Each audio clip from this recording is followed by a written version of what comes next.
का निर्माण होगा, जिन्हें कितने प्रकार की? 3 प्रकार की प्रकार से निर्मित होती है झीलें। पहली कौन सी है? बनावट के आधार पर, जल की प्रकृति के आधार पर और उत्पत्ति के आधार पर। बनावट है, उत्पत्ति है और कौन सा है? जल के आधार। प्रकृति के आधार। और जो हम लोगों ने देखा था प्रकृति में, यानी मीठे पानी की होगी या खारे पानी की होगी, और या तो प्रकृति द्वारा निर्मित होगी या प्राकृतिक या कृत्रिम। इतना देखा था। नहीं, कुछ उदाहरण हम लोगों ने देखे थे। यस आज हम लोग इसी क्रम में आगे बढ़ेंगे और उत्पत्ति के आधार पर देखेंगे। उत्पत्ति में भी संभवतः एक आध हो गया था हम लोग का। गलत से निर्मित झीलें हो गई थी, रंसन द्वारा निर्मित झीलें होनी थी ना, हो गई थी। इसके बाद भी आप लोग तीसरा है दोस्तों, कुल टोटल इसमें 11 प्रकार की झीलें हैं। ठीक है, उत्पत्ति के आधार पर झीलें, उत्पत्ति के आधार पर, ठीक है, उत्पत्ति के आधार पर जो झीलें हैं कितनी हैं? 11 झीलें हैं। ठीक है, 11 झीलें हैं। 11 झीलों में हम लोगों ने पहली झील के बारे में देखा, दूसरे के बारे में आप तीसरे हम लोग देखने जा रहे हैं दरारी। पहला हम लोग का था बलन के द्वारा निर्मित झीलें थी, दूसरा रंसन द्वारा और तीसरा दरारी। चलिए एक एक को ध्यान रखिएगा भाई। तो दरारी को ही कहते हैं रिफ्ट वैली। रिफ्ट है दरारी विजन या दरार द्वारा उसको रिफ्ट झील भी कह सकते हैं, दरारी झील या रिफ्ट झील। दरारी झील, दरारी झीलें कौन सी हैं? इसको रिफ्ट लाइक कहते हैं।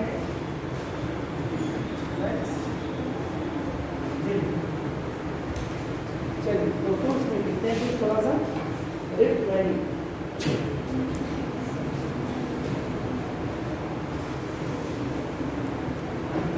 वैसे एक तरह से देखें कि जो रिफ्ट घाटी होती है, रिफ्ट वैली होती है, वो अपने आप में वैसे निम्न होती है भाई। दबा हुआ हिस्सा होता है, होता नहीं है ना, तो वो निम्न वाला हिस्सा होता है। और ठीक है, तो उसमें कुछ थोड़ा सा, और जो दबा हुआ हिस्सा होता है तो उसमें कहीं कहीं जहाँ पर ज़्यादा दबा हुआ हिस्सा होता है वो झील के रूप में पानी में भर जाता है, तो झील के रूप में दिया जाता है। क्योंकि जो रिफ्ट वैली है, यानी कि जो घाटी जो है वो दबी हुई है, मूल भूमि से बैठी हुई जमीन होती है। वैली क्या होती है? आपने रिफ्ट घाटी तो पढ़ाई है ना। रिफ्ट घाटी में क्या होता है? वो हिस्सा वो हिस्से से दब जाता है, वो अपने आप में, वो जो आसपास के एरिया होते हैं उससे नीचा हिस्सा होता है, दबा हुआ हिस्सा होता है। तो जो दबा हिस्सा होगा यानी अभिनति है। रिफ्ट क्या है? अभिनति। तो अभिनति में कोई जरूरी नहीं कि हर अभिनति पानी में ही डूब जाए। जब बहुत बड़ा हिस्सा अभिनति का दबेगा तो उसमें कुछ कुछ हिस्से झील बन सकते हैं, नहीं भी बन सकते हैं। ठीक है, तो वही है दरारी के दोस्तों। दरारी की झीलें, जैसे देखिए दरारी झीलें ऐसे जैसे में दरारी झीलें सीधे, जैसे दरारी झीलें अफ्रीका की Tanganyika, Nyasa, Tanganyika, Nysa,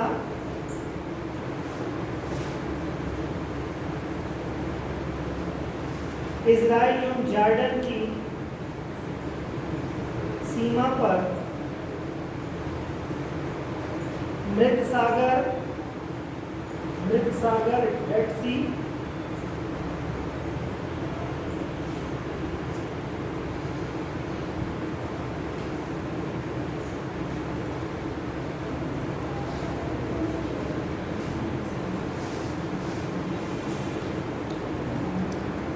USA की तथा यूएसए की, या केवल ऐसे लेकिन यूएसए की ग्रेट सॉल्ट लेक, कहाँ की? यूएसए की ग्रेट सॉल्ट लेक। ये सब कैसे हैं भाई? दरारी झीलें या रिफ्ट झीलें हैं, है ना। जब पूछ लेगा कि रिफ्ट झीलें, ऐसे ऑप्शन में दे देगा निम्न में से कौन सी दरारी झील है या रिफ्ट जो है लेक है, रिफ्ट वैली में स्थित झील है, ऐसे पूछ सकता। देखिए दो बातें है ना। एक तो दरारी कोई ज़रूरी नहीं, मैंने अभी आपको बताया कि बहुत बड़ा हिस्सा, कई हज़ार वर्ग किलोमीटर का हिस्सा कभी कभी दब जाता है तो वो भी वैली बन जाता है, रिफ्ट वैली बनेगा। लेकिन पूरा हिस्सा जलमग्न होगा कोई ज़रूरी नहीं है, उसमें से भी कुछ हिस्से उससे भी ज़्यादा गहरे होंगे।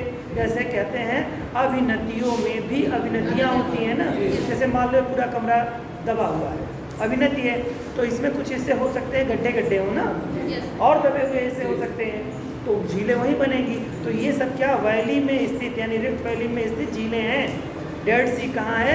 मृत वैली में स्थित झील है। क्लियर है? दबा हुआ हिस्से में और दबा हुआ हिस्सा, ठीक है। चलिए तो ये हो गया। अब देखिए वही क्रेटर झील, क्रेटर अब उदाहरण लिखेंगे हम लोग क्रेटर झील का। चौथा नंबर है क्रेटर का, क्रेटर झील।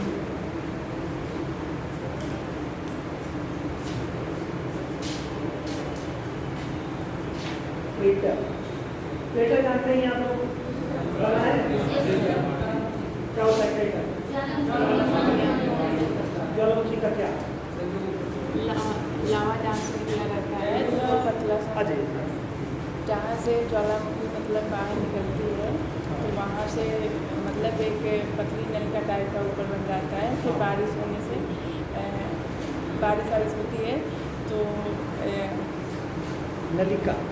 जी मतलब बारिश होने अच्छा अभ्यास क्या बेटा? नीचे और क्या अच्छा बताएगा?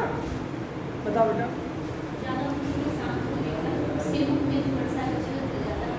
हाँ कह सकते हैं। वैसे देखिए होता क्या है, कुल मिला के बात ये है कि जहाँ से झील निकलेगी, बैठ जाओ ना, जहाँ से ज्वालामुखी निकलेगा तो ज्वालामुखी ऐसा नहीं है कि बस ऐसे निकल जाता है, बिना तोड़े, सरफेस को तोड़े कैसे निकलेगा वो? तो जब तोड़ता है ना, जैसे क्या कहते हैं उसको ब्लास्ट करता है, तो जब ब्लास्ट होगा तो क्या होगा? मिट्टी वहाँ की जो है गहरा गड्ढा कर देगी। ब्लास्ट में क्या होता है, उसकी गड्ढा नहीं हो जाता है तो गड्ढा हो जाएगा। तो जब नीचे से निकलेगा वो मैग्मा, जब उसको फोर्स करेगा तो वो टूट जाएगा, फूट जाएगा, यानी गड्ढा का हिस्सा बन जाएगा। और यही गड्ढे का हिस्सा अनावरत ऐसे ऐसे ऊपर जाता रहता है, जैसे जैसे मैग्मा चढ़ता रहता है, गिरता रहता है, तो बनता जाएगा। और वो एक तरह से इस नाते भी गड्ढा बना रहता है, क्योंकि वो मैग्मा जो है ना गीला होता है, जो ब्लास्ट होने के बाद गीला रहेगा। फिर बाद में जब सूख जाता है यानी ठंडा हो जाता है तब वो सॉलिड होता है ना, तो फिर वो इस एक ऐसी संरचना, एक तरह से एक झील की संरचना बनाता है। और मतलब झील न कहिए उसको, एक टब की संरचना बना देता है, तस्तरी का, एक गहरा तस्तरी का रूप ले लेता है। फिर वही तस्तरी जो होती है वही में उसमें जब उसकी नली सूख जाती है पानी वाली, ये ऐसे है झील का। ये मान लो यहाँ पर ब्लास्ट हुआ, ठीक है, अब ब्लास्ट हुआ तो ये सूख गया, फिर इसके बाद ये मैग्मा से निकलता गया, मैग्मा से निकलता गया, कैसे जाता गया। अब ये चूंकि ज्वालामुखी, आप ये मत सोचिए कितना दूर में टूटेगा, वो कई फीट होगा, मतलब किलोमीटर की दूरी भी हो सकती है, कई किलोमीटर की दूरी पर ब्लास्ट हो सकता है ना, बड़ा सा हिस्सा होगा। तो ये हिस्सा ऐसे आप मानते चलिए, ऐसे ऐसे चलता जाएगा, ये शिखर ऐसे, ये जो शिखर इसका ये वाला टॉप वाला हिस्सा है, समय के साथ बढ़ जाएगा।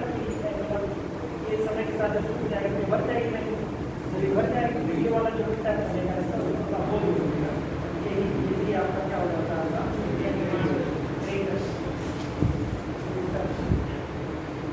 ये वाला हिस्सा इसका टोप होता है, जो बड़ी निकलती है टोप। अब कोई जरूरी नहीं बहुत शिखर बना करके ही करे, थोड़ा कम भी हो सकता है या लगभग करीब में सरफेस से कुछ ऊंचा हो सकता है ना, तो यही होता है क्रेटर।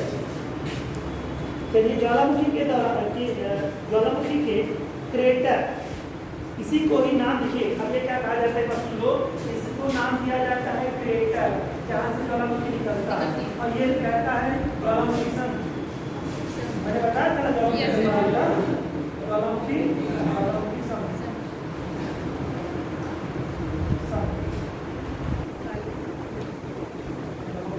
ठीक है, ये कह रहा था बस यही। और आप क्रेटर क्रेटर के नाम पे क्रेटर झील हो जाती है। शीर्ष के ऊपर जहाँ से मैग्मा निकलता है, शीर्ष पर जो एक गड्ढा होता है, जो गड्ढे जिसकी संरचना होती है, उसी को क्रेटर नाम दिया गया है। तो क्रेटर इसी नाते उसमें पानी भर जाने से क्रेटर झील हो जाता है। ज्वालामुखी के क्रेटर में जल भर जाने से निर्मित झील को क्रेटर झील कहते हैं। इसके उदाहरण अफ्रीका का विक्टोरिया झील, अफ्रीका की विक्टोरिया झील,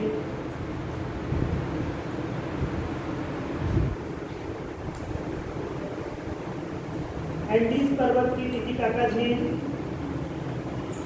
एंडीज पर्वत पर स्थित टिटिकाका झील,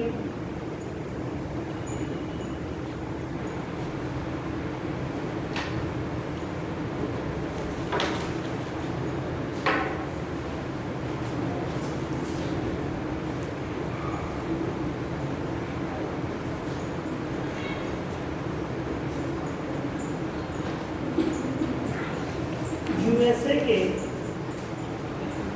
काका जी इसके आगे लिखे यूएसए के, कमा लगा के, ओरेगन प्रांत के, ओरेगन प्रांत के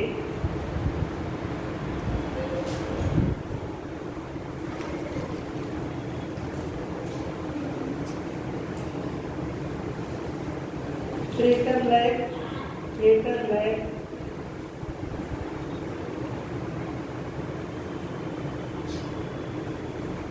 तथा भारत के महाराष्ट्र का लुनार झील, भारत के महाराष्ट्र का लुनार झील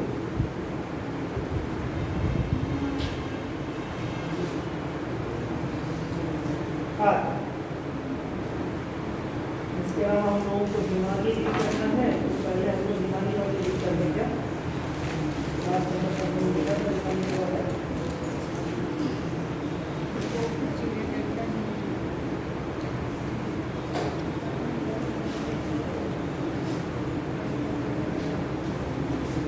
चलो दिमागी वाले को क्लासिफिकेशन हम पहले कर लेते हैं। क्या इसके बाद हम लोगों ने क्या लिखा था? गोकुल झील ना, चलो गोकुल लिखो फटाफट से, गोकुल झील। मैदान में प्रवेश के समय हॉक्स ब्लो,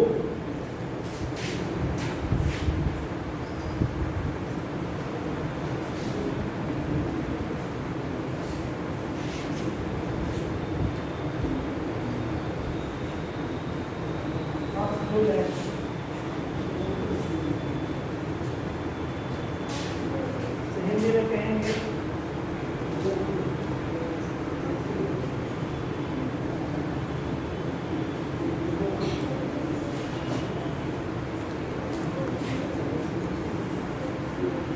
मैदान में प्रवेश के समय प्रौढ़ावस्था में नदियां अपने, मैदान में प्रवेश के समय प्रौढ़ावस्था में नदियां अपने क्षैतिज अपर्दन द्वारा,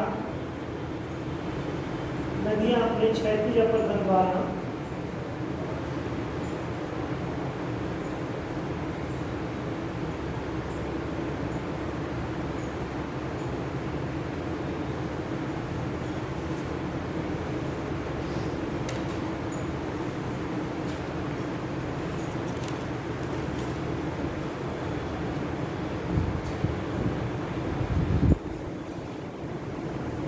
बड़े बड़े मोड़ों से होकर प्रवाहित होती हैं,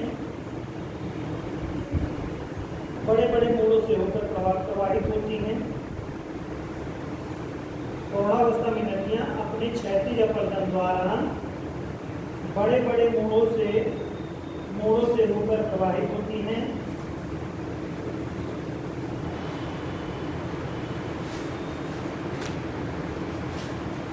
प्रवाहित होती है। इन मोड़ों को नदी विसर्ग कहा जाता है। विसर्ग, नदी विसर्ग।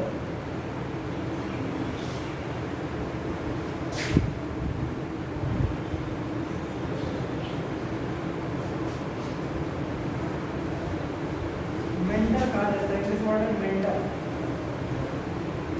मेंढा नदी विसर्ग या मेंढा कहा जाता है।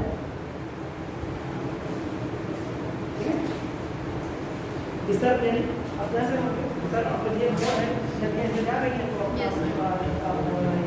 ऐसे कोई किसी को भी बता दें तो कोई नदियां अपनी चलती है, विसर्ग का मोड़ में जो है ये है ना। कई जगह के अंदर बैग होकर के आते हैं, जैसे तो ये जो व्यवस्था कुछ लेता है विसर्ग किस अवस्था, नदी की किस अवस्था का परिचय है,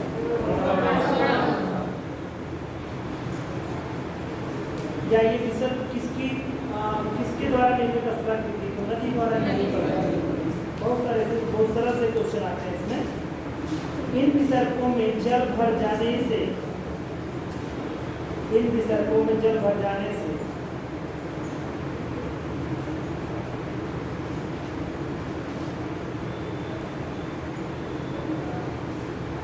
निर्मित झील को गोकुल झील, गोकुल झील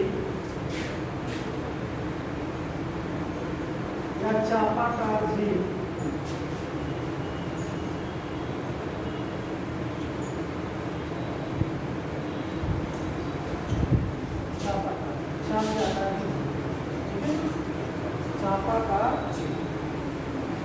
साफ क्या करेगा। देखो होता क्या है भाई, वैसे ये विसर्ग है। अब एक समय ऐसा आ जाए कि ये एक दूसरे से कनेक्टिविटी खत्म कर दें, ये एक दूसरे से सट जाए ऐसे, और ये हिस्सा क्या हो जाए बंद हो जाए, मतलब मिलाकर नहीं कर देता ऐसे, और ऐसे दूसरा पानी ये अलग हो जाता है। कि धारा मान लो यहीं से जा रही है, ये ऐसे इसको नहीं बन सकता, ऐसे बना आपका ये हिस्सा क्या होता है, यहाँ से कनेक्टिविटी कर दिया है ऐसे, ये नदी यहाँ से जुड़ी, यानी पानी अब नहीं जाता है यहाँ पर एक क्या कुछ घाव होकर पानी यहाँ से निकल जाता है, पानी निकल जाता है। तो ये जो बनेगा वो एक तरह की संरचना बनेगा, मतलब ये सेब जो होगा वो लगभग गाय के फूल के जैसे आकार में होने के कारण ऐसे ये ऐसे स्थिति बन जाए, मतलब वो पोखर झील के अंतर्गत ही आएगा। नदी विसर्ग से, बस इधर सा जानिए, नदी विसर्ग से निर्मित अगर कोई झील है, विसर्ग मतलब होता है मोड़, नदी के द्वारा जो चला गया मोड़, वो कभी वो मोड़ जो है छूट जाए, नदी बहती आज ऐसे ऐसे है, फिर वो क्या करते कोई धारा टूट करके दूसरे में जुड़ जाए, तो वो हिस्सा छूट जाए, धीरे धीरे क्या हो जाएगा वो झील बन जाएगा, और आप जान नहीं पाओगे क्योंकि कई सौ वर्ष पहले वो संरचना वहाँ चलती थी, आज वो संरचना वहाँ नहीं रही है। ठीक है, तो ये नदी झील है।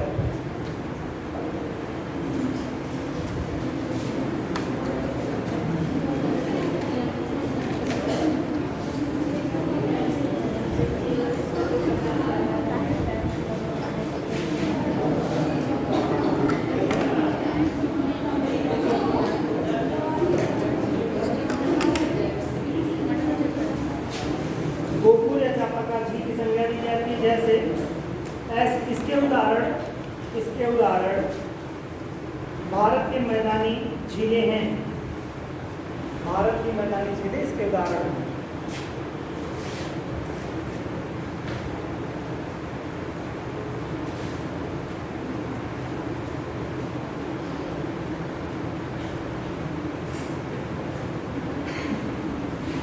ग्लोबल वार्मिंग का असर है कि वर्षा हो नहीं रही है, गर्मी खूब पड़ रही है, और कहीं पे बाढ़ आई हुई है कुछ क्षेत्रों में है। हम लोग कौन से प्रभावित क्षेत्र में, सूखे वाले हैं ना, हम लोग जब फसलें सूख रही हैं, काफ़ी नुकसान हो रहा है, मौसम बहुत दिनों से बन रहा है पर वर्षा नहीं हो रही है, ये क्या कहेंगे, प्रकृति का प्रकोप है ना, इसका प्रलय, प्रकृति का प्रलय। चलिए दोस्तों, जलोढ़ पंख झील देखिए, जलोढ़ पंख झील,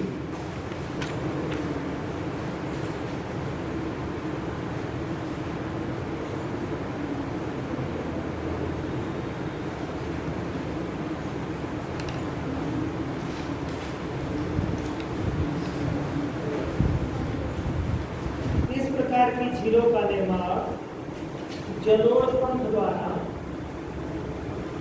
इस तरह की झीलों का निर्माण जलोढ़ पंख द्वारा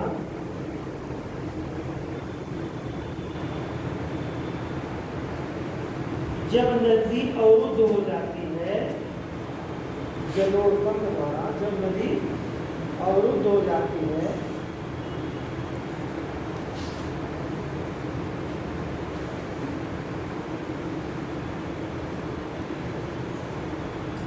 तो उसके अवशिष्ट भाग से निर्मित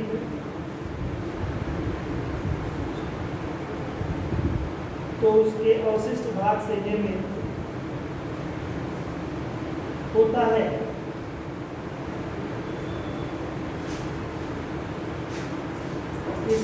इसका उदाहरण यूएसए के पूर्वी कैलिफोर्निया की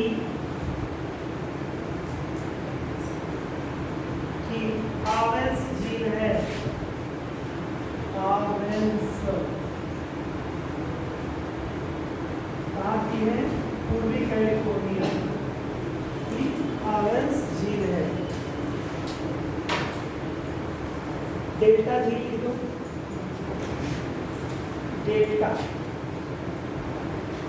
डेल्टाई झील का डेल्टाई भागों में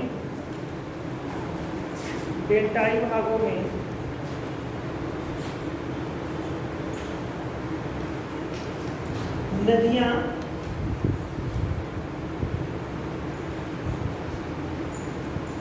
कई जल वितरिकाओं से होकर प्रवाहित होती हैं।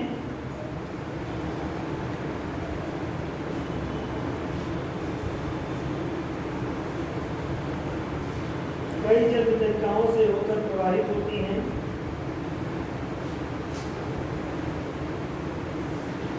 दो शाखाओं के बीच स्थित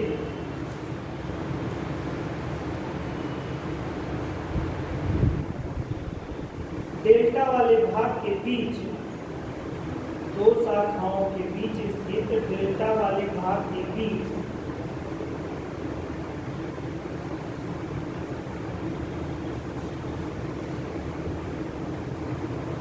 डेल्टा वाले भाग के बीच निम्न स्थान से निम्न स्थान में जल एकत्र होकर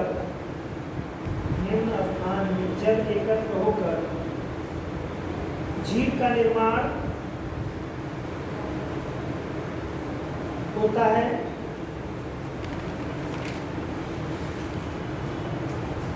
जैसे भारत के गोदावरी नदी डेल्टा में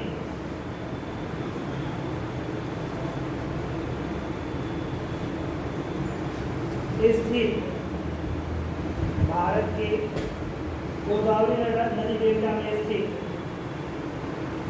कोलेरू झील को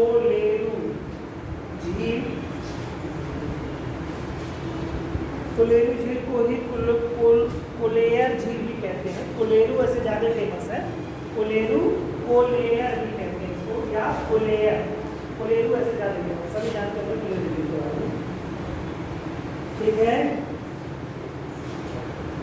कामा मिसिसिपी के डेल्टा में स्थित मिसिसिपी नदी है, यूएसए। मिसिसिपी के डेल्टा में स्थित पोंचा स्ट्रियन, ऐसे रहेगा पोंचा स्ट्रियन झील, पोंचा स्ट्रियन झील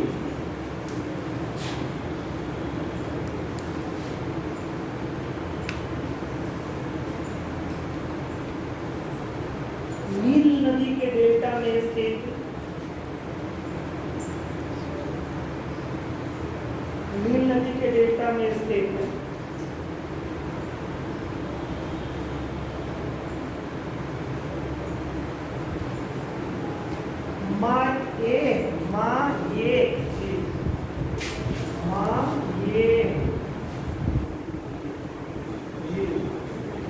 कहाँ पर? नील नदी के डेल्टा में, नील नदी डेल्टा, ये मिसिसिपी के डेल्टा।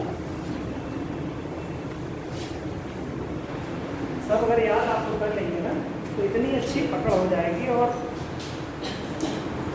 बहुत अच्छा लगेगा कि जब आप कहीं से डिस्कस करेंगे किसी से, कभी ऐसी चीज़ें सिचुएशन उत्पन्न होगी तब आपको लगेगा कि मैंने कुछ पढ़ा है, बट उसको भी याद है ना, याद कर लीजिएगा सब लोग, कुछ ध्यान दे दीजिएगा। जैसे बातों पे ध्यान देते हैं वैसे शब्दों पे बिल्कुल सीरियस होकर के दिमाग में आ जाती है ना। चिंतन उंतन छोड़िए, चिंता चिता समान, चिंता तो करनी ही, क्योंकि जानते हो युवाओं के लिए टैग लगा लें, इसको कोई चिंता नहीं है। सबसे पहले चिंता कौन करता है? युवा, क्योंकि इसके पास ग्लोरियस भविष्य होता है, बाकी के पास सब लिमिटेड भविष्य होता है। 2 बच्चे पढ़ रहे हैं, सब स्वस्थ हैं, बस इसी ध्यान देना है। बाकी इनको तो सारा जीवन बनाना है, नौकरी लेनी है, कैरियर बनाना है, कैसा कैरियर हो उसका चुनाव करना है, सबसे चुनौती। लेकिन सभी लोग कहते हैं कोनो फर्क नहीं, तो देखो ऐसे बोलते हैं सभी लोग, मोस्टली ऐसे बोलते हैं कोई फर्क नहीं, कोई लड़का या लड़की सभी साथ रहता है, जबकि सबसे ज़्यादा चिंता इन्हीं को है। तो चिंता होता नहीं। देखिए कुछ लोग ऐसे हैं जो अपने कार्य के प्रति पूरी तरह समर्पित हैं, बहुत डेडिकेटेड लड़का है, पूरा टाइम मुझे लगता है एग्जैक्टली जैसे होता है तैसे सीधे मार्क्स स्टॉप जाता है। अब इसको अच्छी नॉलेज उस पर लिखी होगी, अगर कोई दूसरे मकसद से नहीं आता होगा। मकसद अगर सिर्फ पढ़ना होगा तो 100% ये डेडिकेशन होना चाहिए कि भाई कुछ भी हो जाए सर, वो बिल्कुल टाइम से निकलना है। तो डेडिकेशन बहुत ज़्यादा जरूरी होता है युवाओं के साथ। और युवा जानते हैं जिस देश जिस समाज का युवा दिग्भ्रमित हो जाए वो देश दिग्भ्रमित होता है। जिसके घर के बच्चे दिग्भ्रमित हो जाते हैं, वैसे बात होता है किसी परिवार के बच्चे दिग्भ्रमित हो जाए, वो परिवार का उत्थान होगा। तो जिस देश के युवा दिग्भ्रमित हो जाए तो उसका उत्थान होना मुश्किल हो जाता है। यही है, तो आप लोग इतने जिम्मेदार लोग हैं। कुछ लोग तो आपस में पंचायत करते हैं, क्या बेटा क्या दिक्कत है, दोनों क्या बड़ी खुशी दोनों है कि आपस में दोनों लगे रहते हैं, बिल्कुल बात कर लो यार, क्या पता जीवन में मिले ना मिले।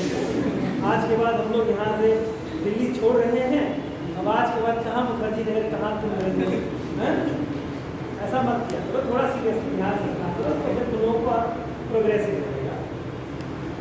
चलो तो हो गया भाई। हाँ तो ठीक है, नील नदी के डेल्टा में स्थित जो है माए झील है। अगला है दोस्तों नाइजर नदी के डेल्टा में स्थित, नाइजर नदी के डेल्टा में स्थित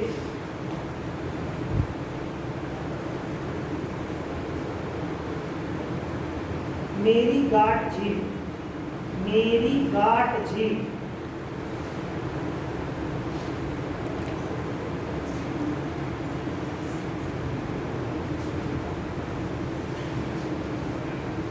ठीक है। अब भूकंप से निर्मित झील भाई देख लीजिए, भूकंप से निर्मित झील देखिए करने से होता है। इनका देखिए काफी सुधर गया, काफी पहले कैसे लिखते थे, मतलब आलोचना नहीं थे, हंसेगा नहीं, ये लिखते थे इधर पहुंचते थे इधर, 4 ही लाइन क्योंकि काफी भर जाती, 4 ही लाइन में काफी की भर जाती। अभी कम से कम 24 लाइन लिखते होंगे। तो ये धीरे धीरे होती है, कहते हैं करने से होता है ना। हम लोग भी जब लिखते थे तो पहले जैसे छूट जाती है, जैसे मार दिया पोलियो। ज़्यादा लिखने के बाद में क्या होता है, एग्जाम में कभी कभी उन बच्चों से पूछे जो कभी नहीं लिखते, सीधे एग्जाम में लिखते हैं। तो जब सीधे एग्जाम में लिखते हैं तो कुछ लोगों का ऐसा हो जाता है, जैसे लकवा मार जाता है। तो वो अगर लिखा जाएगा कुछ भी हेडिंग करते तो उनका हेडिंग भी ऐसे से बनता है। हम लोग मजाक कर रहा होगा, लेकिन बिल्कुल मतलब आपको सबका नहीं होता भाई, सबका नहीं होता, सभी अलग अलग प्रतिभा के तरीके हैं। बहुत सारे लोगों का ऐसा हो जाता है, ऐसा हो जाता है। कुछ लोग पेन को बहुत तेजी से पकड़ते हैं, उनकी उंगली भी टेढ़ी हो जाती है एग्जाम, क्योंकि उनके पहले जीवन में कभी ट्राई थे। आप लोगों को ध्यान रखिए, लागू नहीं होता, क्योंकि 3 घंटे आप लोग लिखते ही लिखते हैं, कोई दिक्कत नहीं, 13 घंटे के लिए। जब जान लीजिए कि आप लगातार जो कॉपियाँ मिलती हैं, कभी एग्जाम में देना अभी तक किसी ने किया नहीं होगा, कितनी कॉपी होती है, कितना पेज होता है, शायद ही कोई बता पाएगा। बताओ, देख लो भैया, जय लोग तक कौन सही, किसको माने, वोटिंग करा लेगा इसमें, मतदान में जो जीतेगा वही हो जाएगा। कहने का मतलब लगभग करीब उसमें 15 पेज कम 30 पेज वगैरह होते हैं, 32 पेज होते हैं। तो 32 पेज लिखना हो, एक कॉपी को आप भरना शुरू करिए और लिखिए अपनी जीवनी। मैं आया, मैं गया, मैं खाया, मैं नहाया, मैं ये किया, मैं उठ गया, सुबह ऐसा लिखिए, पूरा विवरण लिखिए 1 महीने का, जो याद आया आपको। 32 पेज उठाइए कॉपी का और लिखना शुरू करिए वहीं से। क्या सुबह उठ करके नहाया धोया, खाया पिया, नहाया, फिर पढ़ा लिखा ऐसा किया, पिछले दिन भी पढ़ा था, आज भी पढ़ाऊंगा, आगे भी पढ़ता रहूँगा, मैं शपथ लेता हूँ, कुछ भी करिए, लिखते जाइए जब तक भर ना जाए। और 3 घंटे जब पहले अगर आपने कर लिया, 2.5 घंटे 2 घंटे में विथ हेडिंग के साथ, जैसे सुबह में जब पढ़ा तो उसको हाईलाइट हेडिंग मार दीजिए, कुछ इस तरह से स्वरूप बनाते हुए लिखिए, तब पता चलेगा कि आप लिख पाएंगे कि नहीं लिख पाएंगे। आधे लोग नहीं लिख पाएंगे, 4 घंटा भी लग जाएगा तब भी 32 पेज नहीं लिख पाएंगे। तो जब पढ़ा तो सोच के लिखना होगा तब। तो इसी नाते जो पेज की आपकी 3 पेज लिखना है तो 1.5 पेज लिख करके, कैसे बाकी आप समझ लीजिए। इनडायरेक्ट वे में। तो इस तरह से काफ़ी लिखनी पड़ेंगी और जब आप लोग मेज लिखेंगे तो बहुत ज़्यादा पेज पढ़ने पड़ेंगे। कम से कम आप लोग एक दिन में लगभग करीब 5-5 कापियाँ लिख लें, 3-3 कापियाँ लिख लें, 4-4 कापियाँ लिख लें, तब जाकर के होगा। तो 32 के एवरेज यानी 16 × 48 और 16×25 80 पन्ना यदि आप लिखते हैं यानी 160 पेज एक दिन में लिख जाएंगे। कम से कम 4-4 5-5 पेन आपकी खत्म हो जाए। ये जो आपकी एक बार लिखिए और उसकी खत्म हो जाए, फिर ईंधन खत्म हो जाना चाहिए आपका। एक पेन अगर आप या ऐसे ही आंकड़ा बना लीजिए कि इसका ईंधन खत्म कर देंगे पेन का, ये मुझे लगता है महीनों चल जाता होगा कुछ लोगों का पेन। 3 घंटे की आप बात कर रहे हैं, महीनों चल जाता है मेरा है। कभी कभी तो कई महीना चल जाता है, महीनों की बात छोड़िए कई महीना। उस स्थिति में क्या हो जाती है भाई, आप लोग को देखिए मैं हंसाता भी हूँ लेकिन ये यथार्थ है कि नहीं है। और आप सभी लोग यूपीएससी के लिए बैठेंगे तो सत्यता तो यही कि पेन पहले खत्म करो। जिसने जिसको अगर बहुत ज़्यादा पैशनेट है वो ऐसा कुछ काम करे, बैठ करके अपना पेन खत्म कर डाले। आज इसको लिख लिख के खत्म करेंगे, गोला बना के नहीं, मतलब चाहे गोला बनाओ उसको रगड़ो, ऐसे लिखो, लिख के पेन खत्म कर दीजिए। कोई कर पाएगा इसमें? कोई बच्चा जाके प्रैक्टिस करेगा, एक दिन आगे बैठ जाएगा अपना टाइम से 9 बजे 8 बजे बैठ गया, लिखना शुरू किया। जो आता है हिस्ट्री ज्योग्राफी पॉलिटिक्स इकोनॉमिक्स से लेकर सब कुछ लिख डालो, 30-32 पेज यही लिख डालो। देखो पेन खत्म ना हो तब तक कह दो कि मैं शपथ लेता हूँ नहीं उठूंगा न उठूंगी, तो जो भी हो अपने हिसाब से करिए। कभी आज तक नहीं किए होंगे आप, करके देखिएगा क्या मज़ा इसमें आता है। और जब पता चले इतना ही बचा है तब तो और मज़ा आता है, खत्म ही नहीं होगा आपका। और कहते लगेगा लिखाई हो गया, बाकी खत्म ही नहीं हो रहा है। कभी देखिए हम लोग बहुत प्रैक्टिस किए हैं, बड़ा गुस्सा लगता है, मतलब देखो देंगे पता चलता अपना ही नियम तोड़ रहे हैं, तो बड़ा मज़ा आता है। कभी ऐसा इस तरह का एडवेंचर करिए, फिर सुबह उठिए तो अपने आप में मुस्कुराहट आके चेहरे पे रहती, मज़ा आ गया, थोड़ा बचा मतलब थोड़ा सा ही बची गया लेकिन फाइनली हुआ नहीं, ऐसा कुछ एडवेंचर करें, है ना, तब आप क्रिएटिव लोग कहलाएंगे। चलिए दोस्तों, भूकंप से निर्मित, तो इसमें बताना तो है नहीं कि भूकंप से अब नदियाँ बन जाती हैं, वही चीज़ें। इसके उदाहरण लिख लीजिए सीधे। भूकंप द्वारा निर्मित झीलों के उदाहरण यूएसए के, भूकंप द्वारा निर्मित झीलों के उदाहरण यूएसए के टेनेसी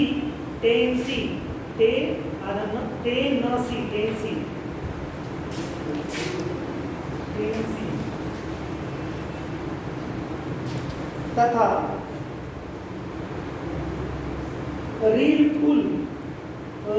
फुल घाटी।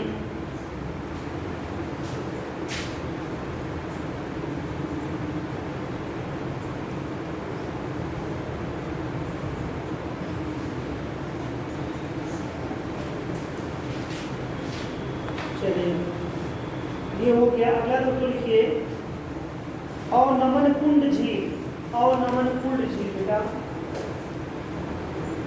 अवनमन कुंड झील।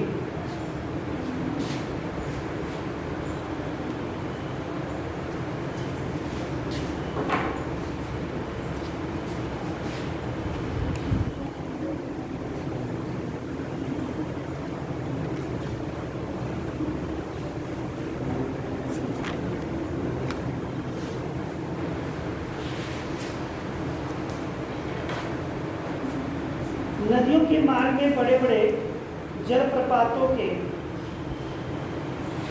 नदियों के मार्ग में बड़े बड़े जलप्रपातों के निचले भाग में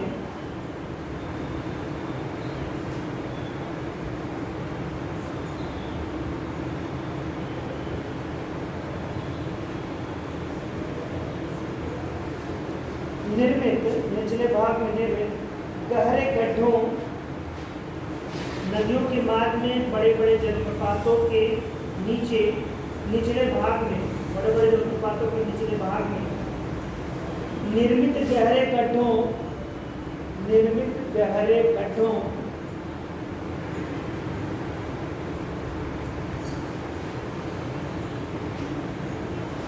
को अवनमन कुंड कहते हैं। गड्ढों को अवनमन कुंड कहते हैं। इन कुंडों में जल भर जाने से इन कुंडों में जल भर जाने से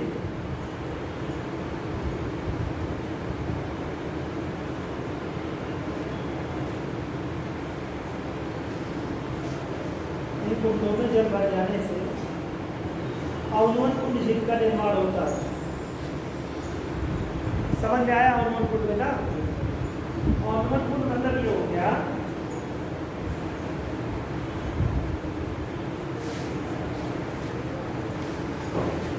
झील जब ऊपर से, झरना जब ऊपर से गिरता है तो क्या करेगा, वो जो हिस्सा है जहाँ पर गिरेगा बड़ा झरना अगर है तो डीप कर देगा ना, होल कर देगा, मिट्टी का डाल कर देगा, वहाँ से जो भी मिट्टी होगी, जिस तरह की ये चट्टानें होंगी, वो जो गड्ढा बनेगा वही अवनवन हो जाएगा और उसमें फिर पानी भर जाएगा। फिर उसके बाद पानी ओवरफ्लो करके फिर पानी अपना निकलेगा, जो भी नदी की रूप में है ना।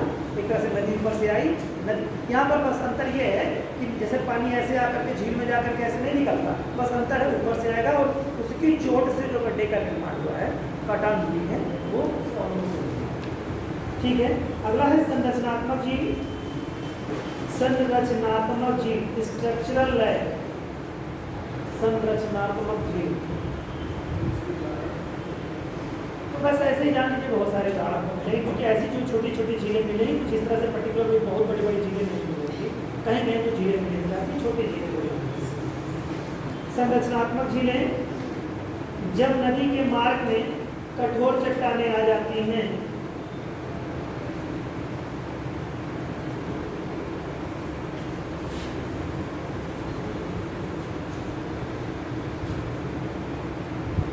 जब नदी के मार्ग में कठोर चट्टानें आ जाती हैं तो उनका अपरदन कम होता है, आ जाती हैं तो उनका अपरदन कम होता है।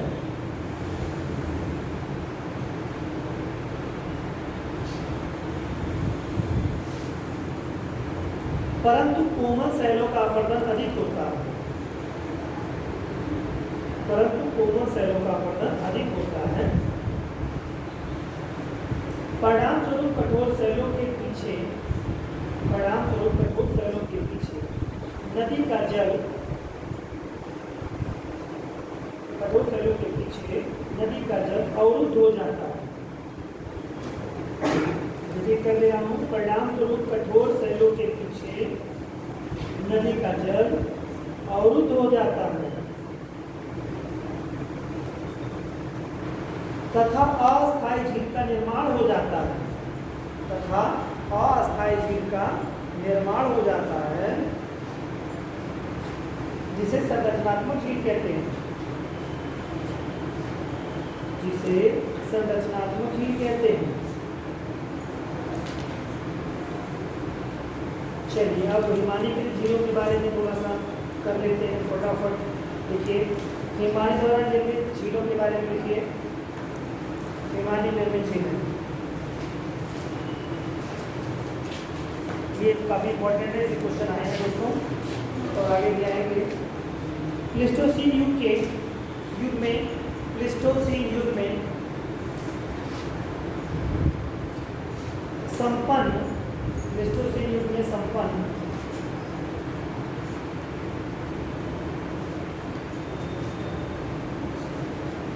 हिमानी विस्तार की क्रिया के, हिमानी विस्तार की क्रिया के परिणाम स्वरूप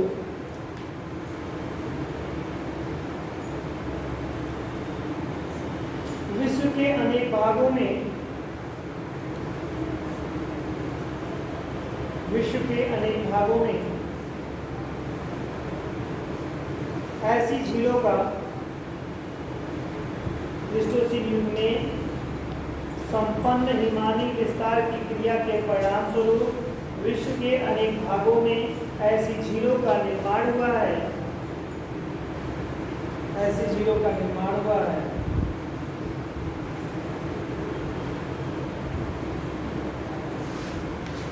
जिनको हिमालय में झीलों के, जिनको हिमालय में झीलों के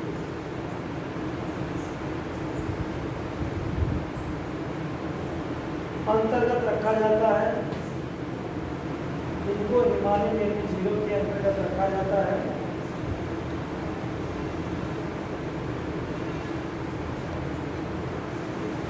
इनके उपवर्ग निम्नलिखित हैं, मतलब इनके उपवर्ग इनकी क्लासिफिकेशन है, निम्नलिखित जीवों के वर्गीकरण निम्नलिखित हैं या उपवर्ग निम्नलिखित हैं। आप सभी लोग नोट्स वगैरह बना रहे हैं दोस्तों? Yes sir. तो थोड़ा एकाध जो है हमको नोट वगैरह कभी कभी दिखा दिया करें लोग कि कैसे कैसे क्या कुछ लोग बना रहे हैं, ठीक है? तो थोड़ा सा आप लोग भी बेहतर है। कुछ लोग 2-1 कॉपियाँ 10 मिनट लिए 2-1 लोग दे दिया कभी, ठीक है? तो थोड़ा सा उसमें करेक्शन कर देंगे, वो ध्यान दीजिएगा, बनाइए, इसको पढ़िएगा अच्छे से, कुछ चीज़ें टुटियाँ हटा लेके। तो आप लोगों के लिए फिर किताब जल्दी उठाने की जरूरत नहीं पड़ेगी, फिर किताब उसी के लिए जरूरत पड़ेगी जब इससे अतिरिक्त कुछ जानना होगा आपको, तभी जरूरत पड़ेगी। वरना मैं प्रयास ये कर रहा हूँ कि लगभग अपने आप में गागर में सागर हो गए, ठीक है? तो कॉपी आप लोग एक एक करके चेक कराते रहिए, ठीक है? आगे चलिए, पहला है हिमोड़ निर्मित झील। हिमोड़ निर्मित झील, हिमोड़ निर्मित झील।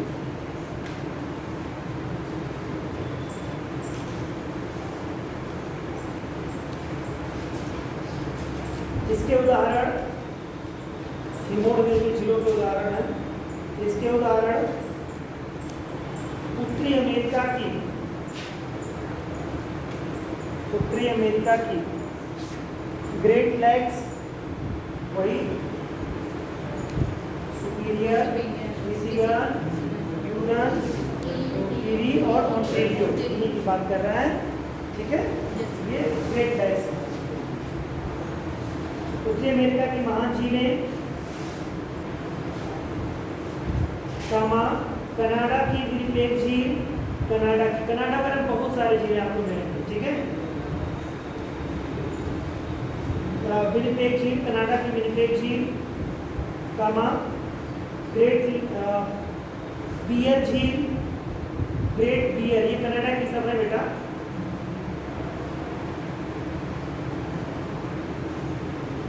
विनिपेग, ग्रेट बियर झील,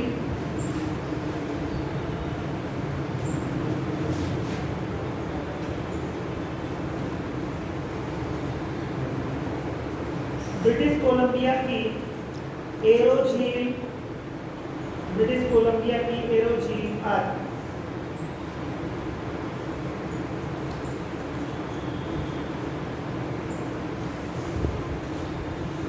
ये तो आपका हो गया हिमोड़ द्वारा निर्मित झीलें।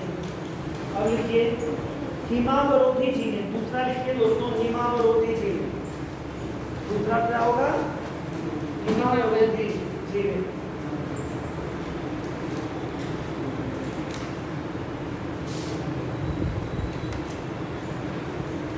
देखिए इसके उदाहरण स्विट्जरलैंड की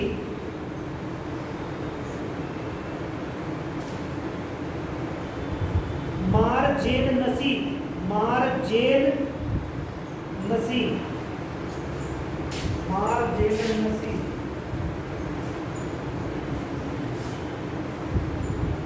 कहाँ की?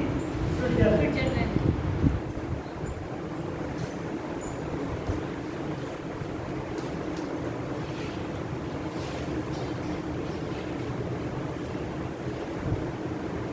इसके अलावा लिखिए अब दोस्तों हिमानी अपर्दन द्वारा निर्मित झीलें। तीसरा हिमानी अपर्दन द्वारा निर्मित झीलें।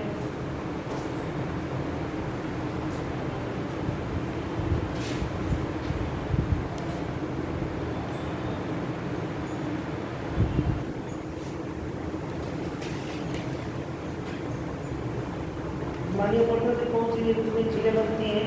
जैसे टार्न ऑब्लिक सार्क झीलें है, टार्न झीलें, इसमें भी बनेगी टार्न झीलें।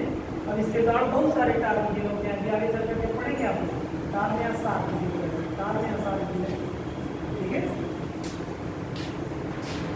ये सब हिमालय जब जानते हैं आप लोग, आगे चल करके स्थल संरचना पढ़ने जा रहे हैं। इसके बाद तुरंत मैं अभी एक द्वीप के बारे में पढ़ाऊंगा नेक्स्ट डे, और द्वीप के बारे में किस नाते पढ़ा रहा हूँ ये सब चीज़ें कि जिससे कि आप लोग निश्चित तौर से क्वेश्चन आंसर से बन जाते हैं।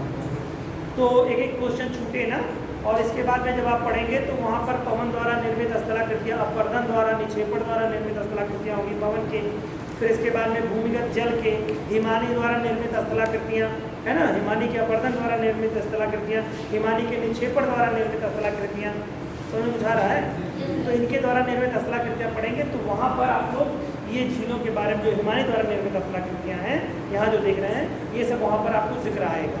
तो यहाँ जब एक बार पढ़े रहेंगे तो 25-50% आपके दिमाग में रहेगा। फिर आगे जब पढ़ेंगे तो उसी के आगे बढ़ते चले जाएंगे, एक कॉन्फिडेंस आपको आ जाएगा, है ना। तो हिमानी अपरदन द्वारा निर्मित झीलें में टार नहीं हो, ऑब्लिक सर्क या सार्क, उसे सर्क होता है, सार्क नहीं होता है, ये सर्क होगा, सर्क झीलें,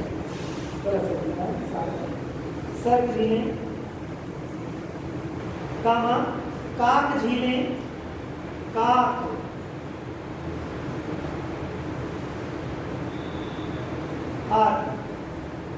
अब अगला लिखिए झील वाटिका।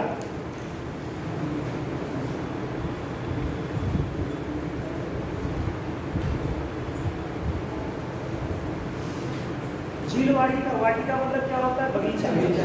और बगीचा किसका? झीलों का बगीचा। यानी बहुत सारी झीलें जहाँ पर होंगी तो छोटी छोटी कई सारी झीलें जहाँ पर हों वो क्या हो जाएगी? झील वाटिका के अंतर्गत आएंगी, है ना।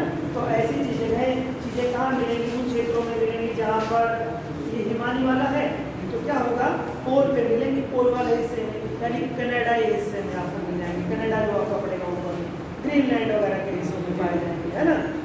नॉर्वे वगैरह के तटों वाले हिस्से में पाए जाएंगे, दक्षिण वाले हिस्से में कुछ जगहों पर पाए जाएंगे। आपको समझ आएगा आपको ये इन जगहों पर पाए, चूँकि बर्फीले मतलब हिमानी से मिलते हैं। तो हिमानी जहाँ होगी वहीं मिलेगा भाई। तो हिमानी होगी कहाँ पे? निश्चित तौर से जहाँ का अक्षांश क्या होगा? उच्च के निम्न। बर्फ कहाँ मिलेगा?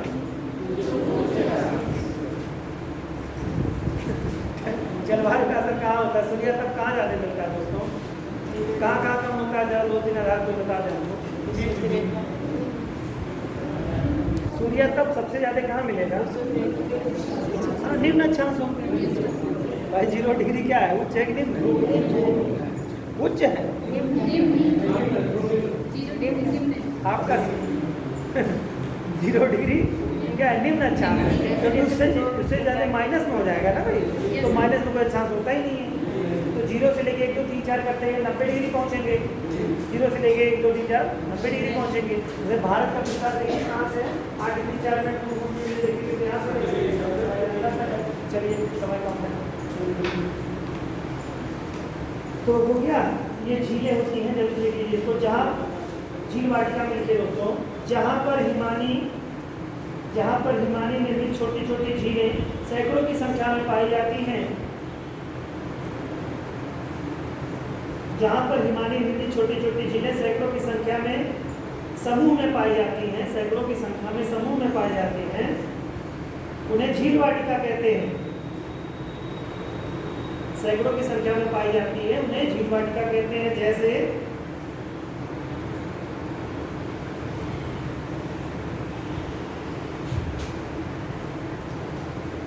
फिनलैंड के कई झील वाटिकाएं पाई जाती हैं। फिनलैंड में कई झील वाटिकाएं पाई जाती हैं।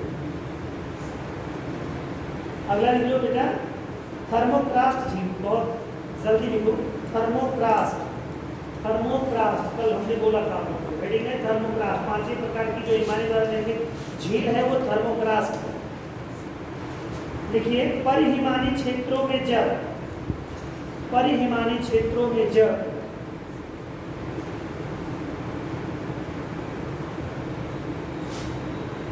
धरातलीय सतह के नीचे, जब धरातलीय सतह के नीचे परमाफ्रास्ट की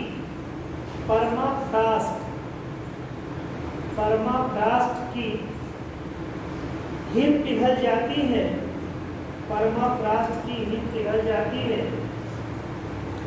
तो धरातलीय सतह धंस जाती है।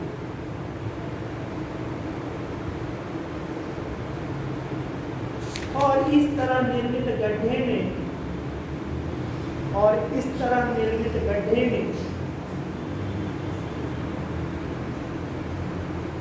या गड्ढों में, इस तरह निर्मित गड्ढों में जल भर जाने से, गड्ढों में जल भर जाने से निर्मित झील को पर्मोकास्ट झील कहते हैं। निर्मित झीलों को क्या कहते हैं? पर्मोकास्ट झील कहते हैं। तो इस तरह से दोस्तों झीलों के बारे में आप लोगों ने देख लिया। नेक्स्ट टॉपिक के साथ मिलेंगे। Thank you. Thank you sir.